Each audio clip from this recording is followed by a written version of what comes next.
ভেবেছিলাম শুধু পরীক্ষার সময় স্ট্রেস কিভাবে কমানো যায় তা নিয়ে প্রধানমন্ত্রী কথা বলবেন, কিন্তু অনুষ্ঠান দেখার পর বুঝলাম অনেক কিছু শেখার আছে।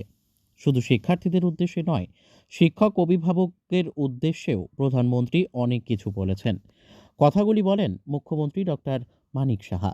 সোমবার প্রধানমন্ত্রী নরেন্দ্র মোদী পরীক্ষা পে চর্চা অনুষ্ঠান করেন, আর এই অনুষ্ঠানে ভার্চুয়ালি অংশ নেন মুখ্যমন্ত্রী ডক্টর মানিক সাহা। তিনি রাজধানীর মহারানী তুলসীবতী স্কুলে বসে প্রধানমন্ত্রীর এই অনুষ্ঠান দেখেন। পরে প্রতিক্রিয়া দিতে গিয়ে মুখ্যমন্ত্রী বলেন, আমরা জীবনে কোন পথে এগিয়ে যাব সেই দিক দেখিয়েছেন মুখ্যমন্ত্রী। তিনি এক পথ প্রদর্শক। প্রধানমন্ত্রী বলেছেন, ইতিবাচকভাবে স্বাভাবিক জীবনযাপন করার জন্যে, তাহলে জীবনে চলার পথে অনেক কিছুই স্বাভাবিক হয়ে যায়। প্রধানমন্ত্রীর কাছ থেকে অনেক কিছু শেখার আছে বলে অভিমত ব্যক্ত করেন মুখ্যমন্ত্রী। স্কুলের শিক্ষক শিক্ষিকা, ছাত্রী ও শিক্ষা দপ্তরের আধিকারিকরা মুখ্যমন্ত্রীর সঙ্গে এই অনুষ্ঠান প্রত্যক্ষ করেন। মাননীয় প্রধানমন্ত্রীজি পরীক্ষা পে চর্চা এই কার্যক্রম করে আসছেন। আজকে সমস্ত ছাত্রছাত্রীরা যারা আছে তাদের সাথে আমিও এখানে ত্রিপুরা রাজ্যের একটা গৌরবশালী স্কুল মহারানী তুলসীবতী স্কুলে আমি বসেছিলাম।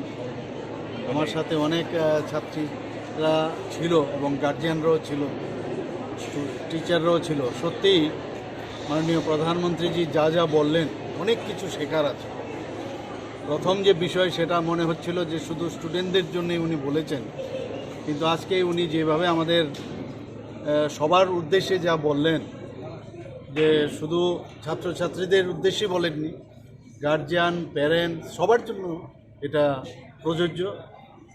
আমার সবচাইতে ভালো লাগলো যে আমি প্রথমে ভেবেছিলাম যে কিভাবে পরীক্ষার মধ্যে কিভাবে টেনশন ছাড়া স্ট্রেস রিলিফ কিভাবে করা যায় এই বিষয়ে উনি কথা বলবেন, কিন্তু আলটিমেটলি আমরা দেখলাম উনি আমাদের জীবনের কিভাবে আমাদের পথ, আমাদের কি পথে আমাদের চলতে হবে, পথ প্রদর্শক হিসাবে উনি আজকে সামনে রাখলেন।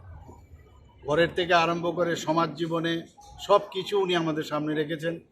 আমরা স্ট্রেসকে স্ট্রেস না ভেবে পজিটিভ ওয়েতে যদি আমরা সামনে দিকে যাই, আর মানুষের জন্য যে করার যে বিষয় উনি এই কথাগুলো বলেছেন, আমি অত্যন্ত আনন্দিত এবং অনেক কিছু আজকে ওনার এই পরীক্ষা পে চর্চা থেকে আমি শুনলাম। এবং আমি ত্রিপুরার যারা স্টুডেন্টরা আছে, দেশবাসীর যারাই আছেন, উনি তো প্রধানমন্ত্রীজি বলেছেন, আমি ওনাদেরকে বলবো যে মাননীয় প্রধানমন্ত্রীজি আজকে যা যা বললেন সেগুলো মন দিয়ে ওরা যেন সবাই পালন করে এবং সেই দিশায় যেন ওরা চলে।